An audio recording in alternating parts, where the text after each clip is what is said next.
overhead address system. He breathed a sigh of relief and went to the only open window in the admitting department.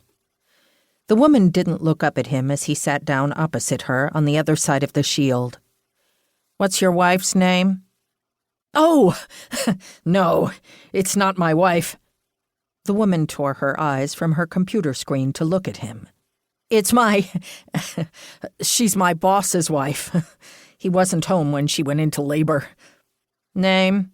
"David Wheeler." The woman rolled her eyes. "The name of the woman who's in labor?" Crimson spread from David's collar to the tips of his ears at his mistake. "Loretta Haynes." "Date of birth?" "I don't know." The woman's hands were still, poised above her keyboard. "Address? Hers, not yours?" He gave the appropriate reply. "Insurance?" David shrugged. "I'm sure they have it, but I don't know anything about it." "Does she have her purse with her?" David shook his head. "I didn't know to grab it when I locked up the house. Her husband should be here any minute. He'll have all of that." "If there's nothing else you can tell me, you should sit with her in the waiting room. Someone will be with you shortly." "She's not there. They've already taken her back. Loretta's contractions weren't even a minute apart when we got here." The woman removed her reading glasses and looked at him closely. "Are you that young man who visits here with his therapy dog?" "I am." "Everyone around here loves you and—" "Dodger." "Yes, that's the one. Thank you for doing that. You bring comfort to a lot of people in scary situations." "We love our therapy work." David leaned toward the woman. "She's going to be all right, isn't she? She was screaming like her body was being ripped apart." The woman's expression grew soft. "Of course she is. There's nothing unusual about that. We see it all day long. Don't worry. It's just that she's having twins. The staff here will take good care of her."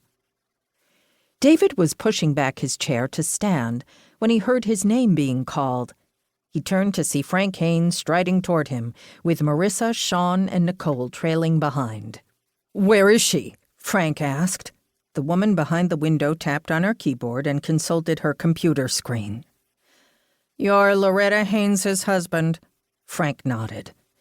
"They've just put her in a delivery room. Would you like to be with her?" "Yes." "I'll have a nurse get you outfitted. Do you have your insurance card?"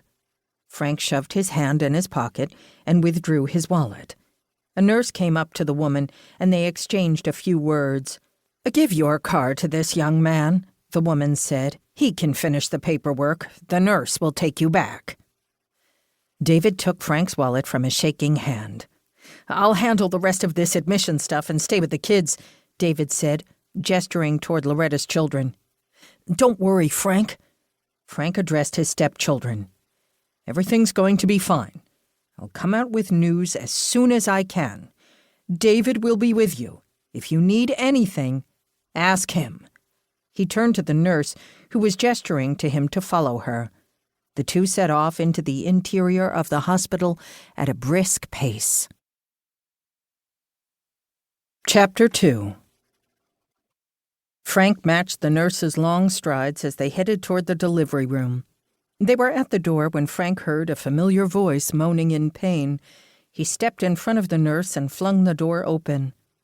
The intense overhead lights ricocheted off the tile floor and white walls. Frank stopped short and put his hand up to shield his eyes. Loretta lay propped up in bed, still and panting amid a sea of activity. At least a dozen people in scrubs and masks moved swiftly around the room with orchestrated precision. The nurse put her hand on Frank's back and urged him further into the room. "You can go to the bedside." Frank turned to the nurse, his eyes wide.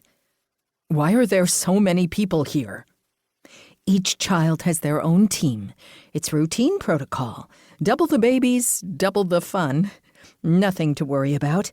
Frank nodded and moved to the head of Loretta's bed. She reached for him and he took her hand in his. "Hi, honey. Looks like—" "I want to push, Frank!" She cut him off. "Tell them I want to push."